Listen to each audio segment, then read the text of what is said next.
আসসালামু আলাইকুম ভিউয়ার্স, আপনারা সবাই কেমন আছেন? আজকে আমি বানাচ্ছি ফুলকপি আলু দিয়ে মাছের ঝোল।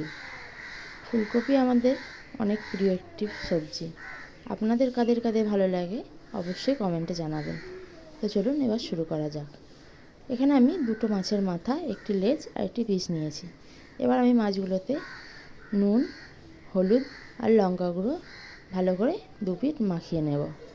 তারপর কড়াইয়ে সর্ষের তেল দিয়ে মাছের মাথাগুলো আগে লাল লাল করে ভেজে নেব। তারপর লেজটা আর পিসটাও লাল লাল করে ভেজে নেব। তারপর আমি ওই একই তেলে ফুলকপিটা দিয়ে দেব।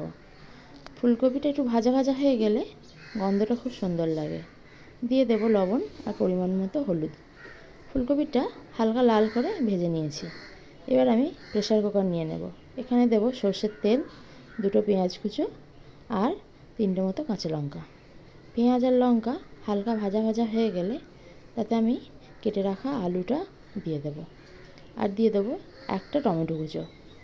তারপর ভালো করে নাড়ব। এবার আমি এখানে দিয়ে দেবো পরিমাণ মতো আদা রসুনের পেস্ট, 1 চামচ পরিমাণ হলুদ গুঁড়ো, 1/2 চামচ পরিমাণ লঙ্কা গুঁড়ো আর 1/2 চামচ জিরে গুঁড়ো। এবার মশলাটা ভালো করে আলুর সাথে কষাবো। দেখুন কালারটা কত সুন্দর এসেছে। মশলাটা ততক্ষণ কষাতে থাকবো যতক্ষণ না পর্যন্ত তেল ছাড়ছে। অল্প করে জল দেব আর মশলাটা ততক্ষণ পর্যন্ত কষাতে থাকবো। এবার যখন মশলা থেকে তেল ছাড়বে তখন আমি এখানে পরিমাণ মতো জল দিয়ে দেব। তারপর জলটা ফুটে উঠলে প্রেসার কুকারে ঢাকা দিয়ে 4টে সিটি দিয়ে নেব। তারপর 4টে সিটি হয়ে গেলে এখানে আমি ফুলকপিটাও দিয়ে দেব। ফুলকপিটা ভালো করে ঝোলের মধ্যে ডুবিয়ে দেবো হাতায় করে, তাহলে ভালোভাবে সেদ্ধ হয়ে যাবে। ফুলকপিটা দিয়ে এখানে আমি একটা সিটি দেব। তারপর যখন একটা সিটি হয়ে যাবে ঝোলটা একটা হাঁড়িতে ঢেলে নেব। দেখুন কালারটা কত সুন্দর এসেছে। আর উপর থেকে কিছুটা ধনেপাতা কুচো ছড়িয়ে দেব। আর একে একে ভাজা মাছগুলোও ঝোলের মধ্যে দিয়ে দেব। এবার ঝোলটা আমি ভালো করে ফুটতে দিয়ে দেব।